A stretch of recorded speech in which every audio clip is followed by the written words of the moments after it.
Awesome.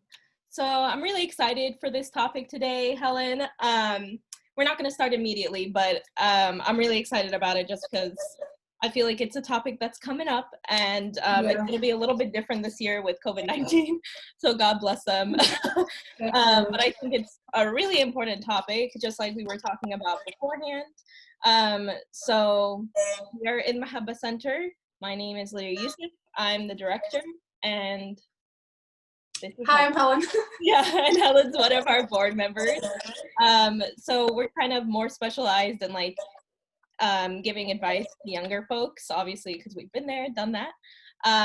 And we just wanted to say that Elmahaha this semester had, or this summer, had a summer preparation course that we offer to those who are becoming seniors every summer. So we prepare their essay, their resume, all the FAFSA information with them, financial aid, and make sure they're just very well prepared, because this is a big topic for our community. And I think two of the aspects that we really focus on in this course is one, not just getting into college, but two, getting the best financial deal from, your 4 years, getting your bachelor's degree. So this is a very important topic to us, and hopefully next year we'll be able to offer the course again. But Helen and I are here today just to offer some kind of basic advice for folks who are going to become seniors and are going to apply this semester. And yeah, it's just some advice to consider. And let's go to the PowerPoint. I'm going to share my screen. Okay, so you can see my screen? Yeah. Cool. Let me do, what is that? Or I can't type if we're presenting, but okay. We'll go with it. Awesome. So let's go ahead and start. So just some basic advice from us. So the first topic we want to talk about is just choosing a college. Helen, do you want to start with that? Yeah, so a lot of people I've noticed choose colleges based on like their friends and family, not based on what they're trying to study, and that's like a big mistake. Because if you want to be in business, you want to choose like a good business school, a good school for pharmacy, a good school that focuses on your program, and not just any school. Because then I feel like it limits your chances of finding a good job. It won't connect you to the right people or teach you the things you need to be taught. So that's one thing you really need to pay attention to. And I think you should start early. Apply early. The earlier you apply, the more likely you will get accepted than if you applied late. I learned that the hard way, so apply early. Yeah, for sure. I heard Trevecca opened up their application. So I think when we're saying early, maybe not like this early, like the first thing when the application comes out, do give yourself time, but you don't want to wait until like past December to be applying to like Trevecca. So a little bit of balance, and of course early as possible is good. Particularly with majors, I think something that's really important is that people assume that your major is going to be everywhere, right? Especially if you're like pre-med or something. There are a lot of universities that don't have a pre-med degree. There are a lot of universities that don't have pre-law. And then some that do. So you have to do your research. It's really important, because sometimes instead of pre-med, like Vanderbilt has medicine, health, and society major, which is kind of their pre-med, but it's a little bit different. And then you could also do biology there. Or like there are other schools that maybe don't have like political science, but they have like policy studies. So just know kind of what I try to tell people is think of a general area that you like, and then research that on the university's website. Yeah, and it always helps to kind of start with a major, because then you can choose which college is best for that major.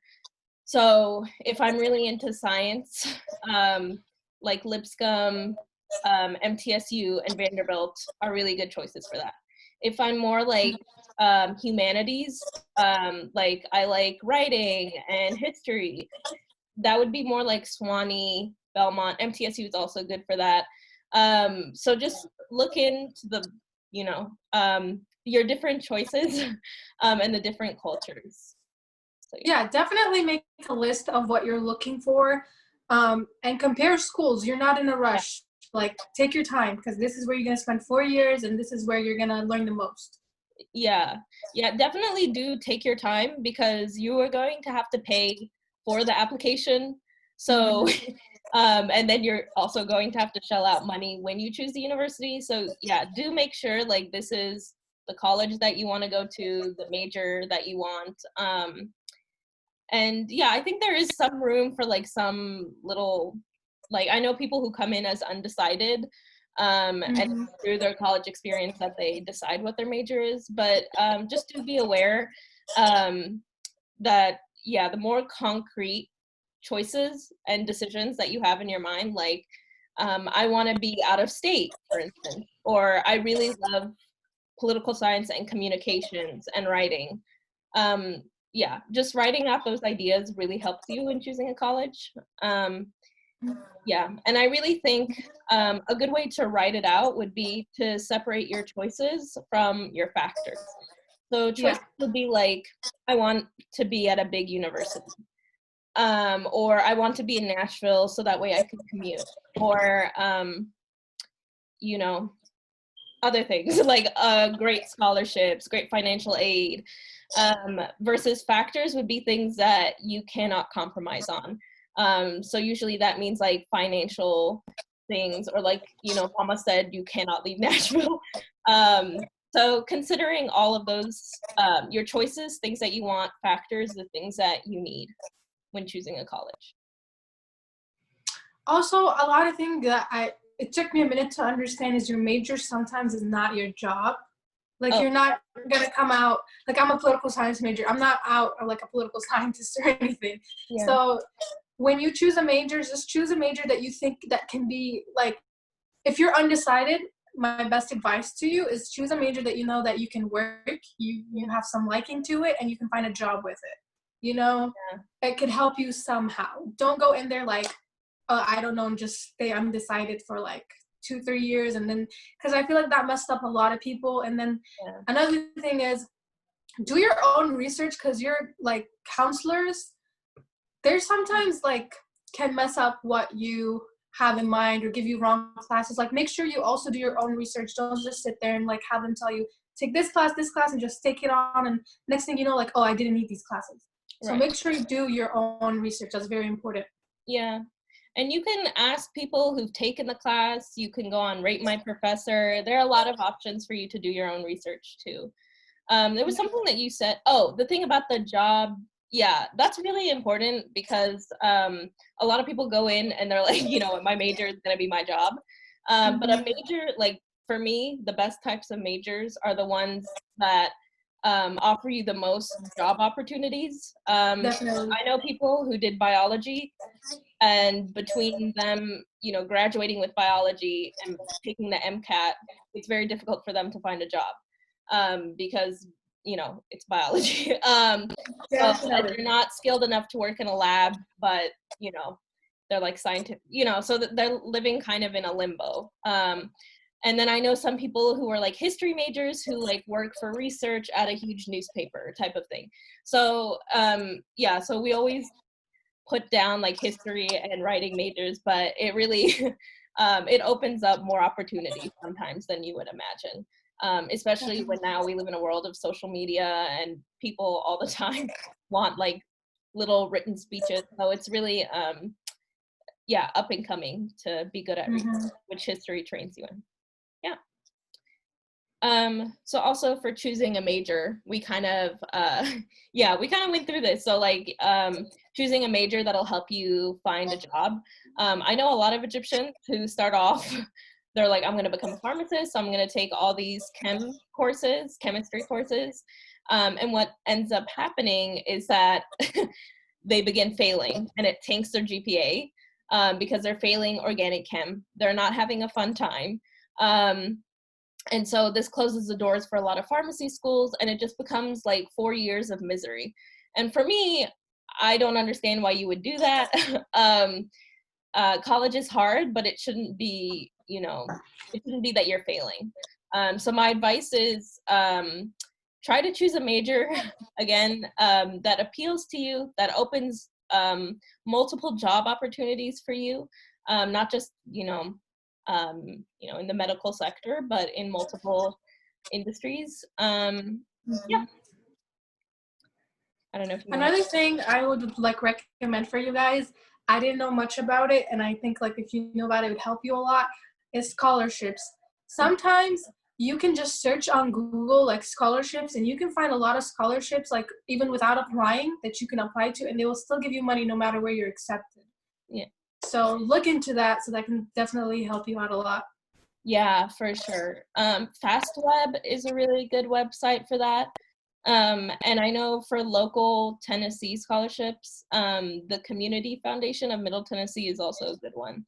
And they're non-institutional, meaning, you don't have to go, like you were saying, you don't have to go to Belmont to receive it. Yeah, yeah.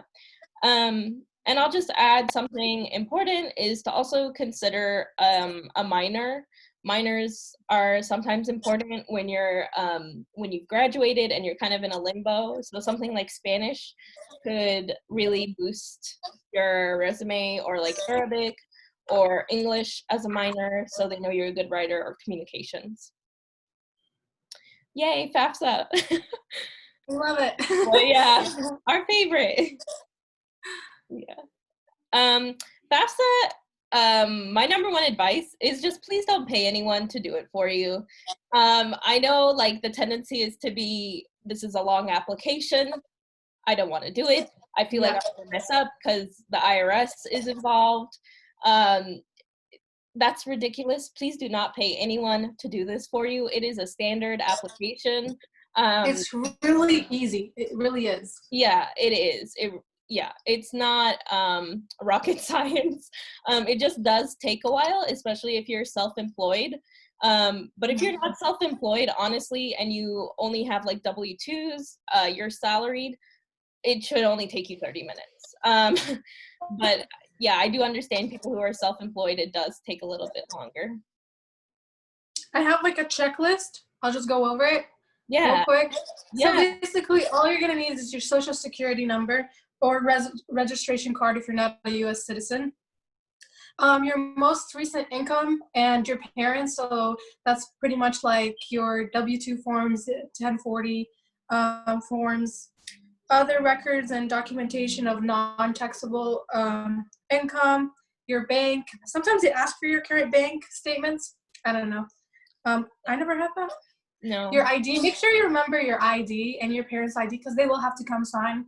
And I always would forget it, and it would be a nightmare to send it to your reset and send over and make a new password. Just make sure you write it down, save, keep your documents with you just in case they ask you for more stuff, and you're set. That's all you really need.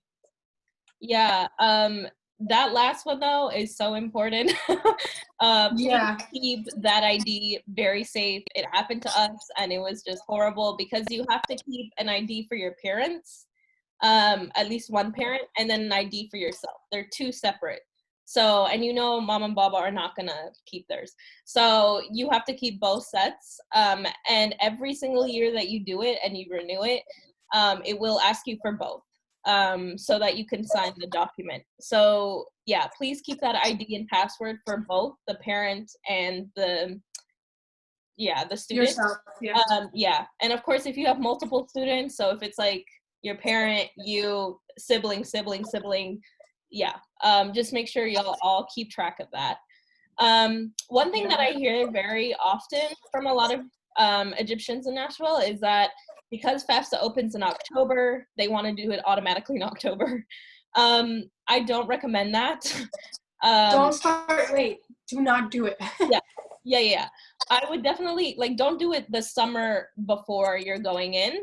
But if you do it during Christmas, that is honestly the best time. And just know that FAFSA is only important for two reasons. Because FAFSA is between you and the federal government, and the federal government and the university. So it's only important if you have a loan that you're going to take out. So that way the government can advise what type of loan that you can take out. or it's important for universities that offer full financial aid. So, so that way they know how much you can pay. So don't stress too much about it. Just do it over Christmas after you fill out your applications. And just keep it on the regular, like that's what we used to do. Every Christmas is FAFSA season, which is a little depressing, but it helps you remember, oh yeah, what did I have to do during Christmas? FAFSA. Yeah, and it's easy breezy. You finish your finals and you do it. And it gets easier every year because they save your information. You just have to upload your taxes. So it's not bad at all. And something important is that there's also the CSS profile, which some universities require, which is basically upload your taxes. So all these applications that come after your college application, because I hate it when, you know, students are applying for college and then they're also, you know, very nervous and also applying for FAFSA at the same time. For me, I would finish your college application and then do FAFSA. Like, don't stress about it that much. Your college application is way more important. There's a lot more that hinges on like what financial aid you get based on your leadership skills in your resume, or the diversity scholarships that you can get from your essay or your GPA. You know, there are a lot of things that can offer you money and financial aid through your college app. So do focus on that first, then go to FAFSA. Yeah. And I kind of hinted at this, but colleges use very weird wording when discussing financial aid. So financial aid includes scholarships, actual aid. So like if Vanderbilt is like, I know you can only pay like $2,000 a year, I'm gonna just cut the whole receipt down type of thing. That's aid. Scholarships, aid, grants, and loans. And loans have very high, for student loans, they have very high interest. So keep that in mind. So when they're saying aid, be careful of that word because maybe they're talking about loans. And there's a huge difference between financial aid and financial need. So if a college says they fulfill all needs-based aid, that means that based on your taxes that FAFSA will submit to them, that's how they will make a decision on your financial status. So if you cannot pay, like if your parents' income cannot afford, you know, an extra $2,000 for college, then Vanderbilt and Sewanee in Tennessee will not charge you. That's very important because I know a lot of folks say Vanderbilt is very expensive, and it's not, because it offers need-based aid. And Vanderbilt and Sewanee are the only two who do that. But other universities have great plans as well. MTSU has a lot of scholarships, a lot. If you go on their website, just so many that you can apply to. So don't close the door on universities. Make sure that you are checking their financial aid and scholarships page. Mm-hmm. Cool. Yeah, so the rest of the application, which comes, in my opinion, before FAFSA. Helen, I don't know if you want to say something first. I think with something I did during my high school that really did help me when I started my college application is I made a portfolio. So basically that portfolio you keep in like all your achievements that you have. That is, but you can just present it to them, send it all to them. Your essays, have your teachers look over your essays. Don't just like write anything and kind of just be like, here you go. No, your essay plays a huge role if they want to accept you or not, you know? Yeah. It plays part. Make sure your grades are good. Another thing about college application is if you realize, this is kind of off topic, but if you realize or you feel like, oh, I didn't do good my high school year, like no college will take me, my ACT score is low, there's another route you can take. You can definitely go through the community college route, do like a semester. You can do 2 years and save money and then switch to a university. But I think you should be careful with the classes you're taking in community because when you transfer those credits over, they can sometimes be like, oh, they don't count. So make sure you're kind of in contact with the university you want to transfer to, and make sure that your credits do count. Yeah.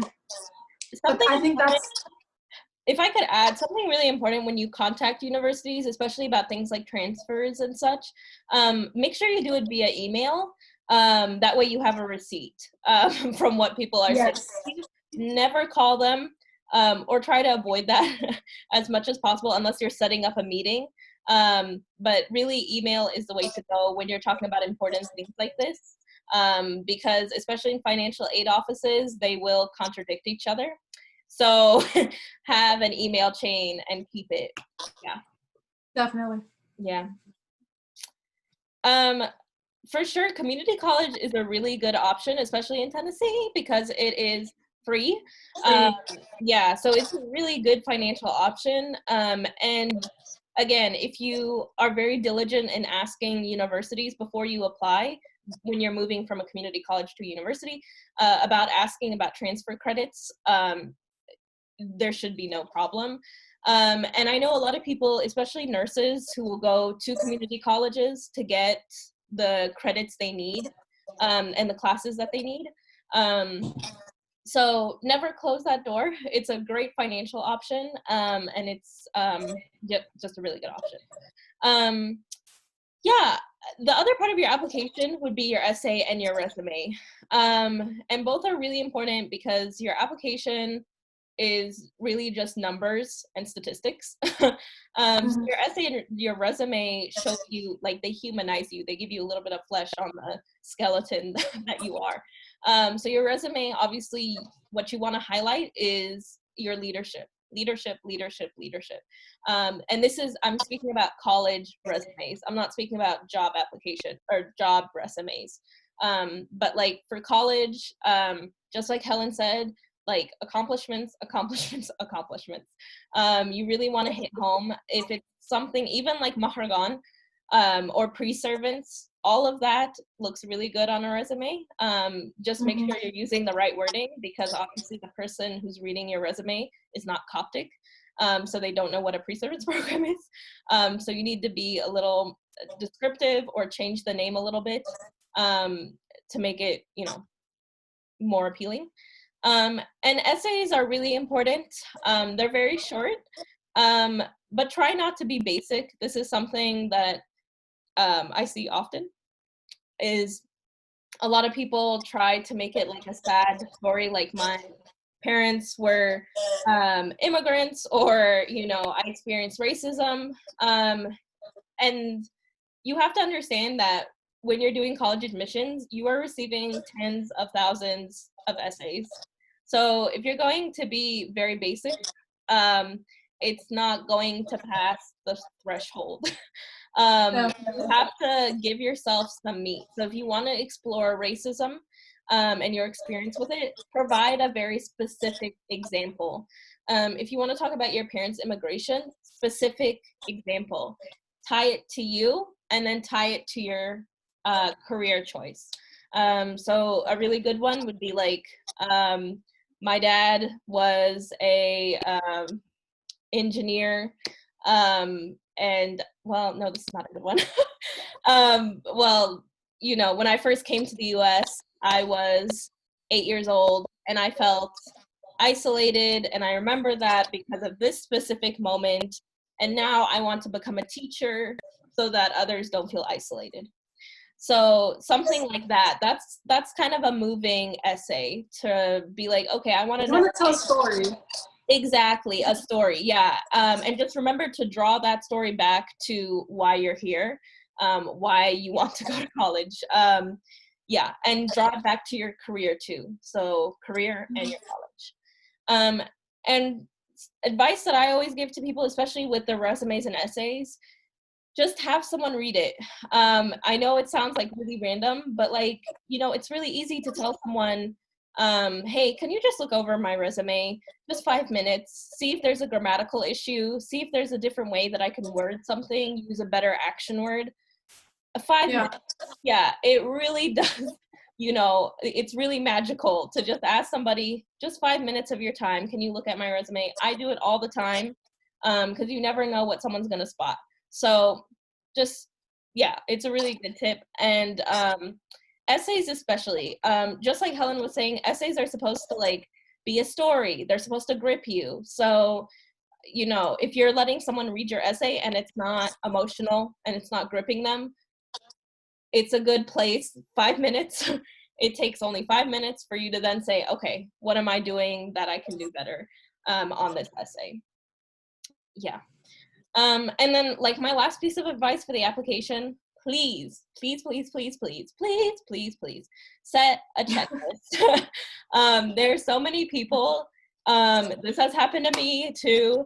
There are so many parts of the application. You have transcripts, you have AP scores, you have the resume, you have the essay, multiple transcripts if you did dual enrollment. Like, it's just so many things that you have to upload. You have to make sure your recommenders, you know, they got it and they've uploaded it. Please have a checklist. Like, literally print one out, put it on top of your wall and check it off. Like, I attach, like, I'm applying to Lipscomb and I attach the ACT score, or I attach the resume. Have a checklist, have deadlines. A lot of universities are rolling admissions. Lipscomb is one of those, MTSU, UTK, which means they don't give you a deadline, which sometimes sounds better, but it's not. So make your own deadline. And my recommendation would be to submit everything before December. We do have some questions, Helen, so let me take those. Yeah, so someone said, is financial aid renewed to high GPA students if they finish their credited hours? Is financial aid renewed to high GPA students if they finish their credit hours? I would say it depends on the university. Some universities don't even give scholarships for high GPAs. So I would check in research with the specific college or university. That would be. Definitely. And someone wants a Bil Arabi. We will hopefully we'll do something with Ustaz Ashraf and Baba. And then someone says, any financial aid for adults after college from Egypt? I would say the same thing. It really does depend on the college. Yeah, so like we said, like community colleges here in Tennessee are, I think, free for, I know they're free, but I think it may just be for US citizens. So it's something to look into.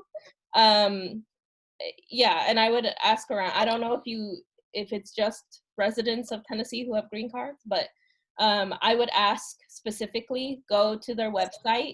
If you don't find the answer, email them. To me, it always looks good when you email them because it shows that you're interested. And it shows what they can improve with their website if they don't have the answer. So don't be afraid to email them. That's always, that's what I tell my students who are in the college course. It looks very good that you're interested and that you want to know more about education. So, yeah. Cool. Helen, did you want to add anything before we conclude? No, I think we covered everything. Cool. So concerning FAFSA, we will do a little bit more about that in October when it opens, and it will be in Arabic and it will be geared towards parents, just so parents are also aware. And we do want to do a live stream in Arabic about colleges because we know a lot of parents have questions too. So we wanted to do one just for students.